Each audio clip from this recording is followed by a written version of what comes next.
August 15, 1977, the mysterious signal that could change everything.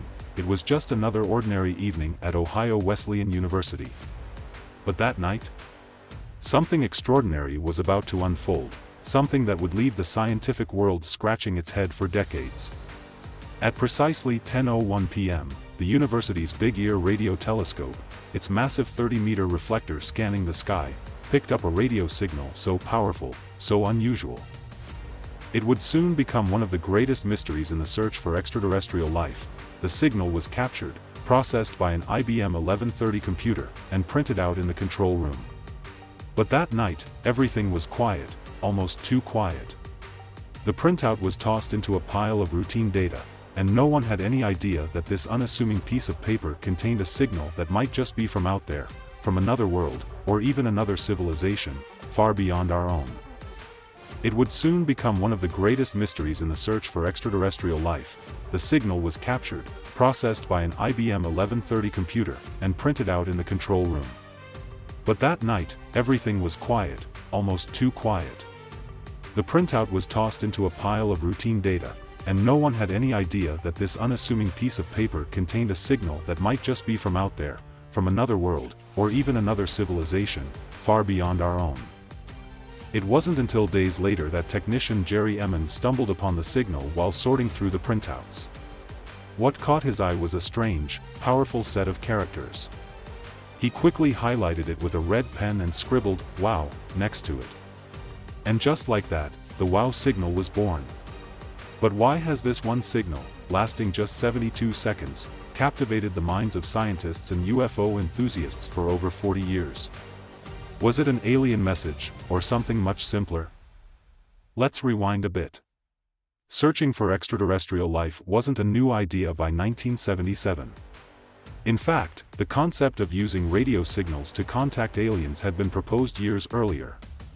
In 1959, two physicists, Philip Morrison and Giuseppe Cacconi from Cornell University, theorized that if extraterrestrial civilizations existed, they would likely try to communicate using the frequency of 1420 MHz. Why?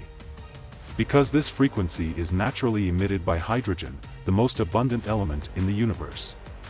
If aliens were out there, it made perfect sense that they'd use this universal frequency. Fast forward to 1973. Ohio State University's Big Ear radio telescope was dedicated to scanning the cosmos for signs of intelligent life, as part of the SETI, Search for Extraterrestrial Intelligence, program. On August 15, 1977, Big Ear did just that, but it wasn't looking for anything specific. Yet, when it detected the signal, it was like finding a needle in a haystack. What made this signal so unique? When the data was converted, it was presented in a strange, cryptic form, 6EQUJ5. It wasn't a message or code, but rather a pattern of characters that represented the intensity of the signal at different points. Over the course of 72 seconds, the signal grew stronger and then faded away. But here's the kicker, the wow signal didn't just come in at any intensity level. It started at 6, far stronger than most signals, which usually ranged from 1 to 4.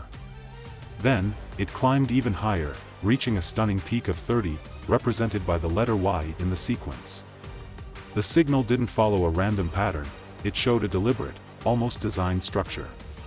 Could this really be a random cosmic event? And there's more.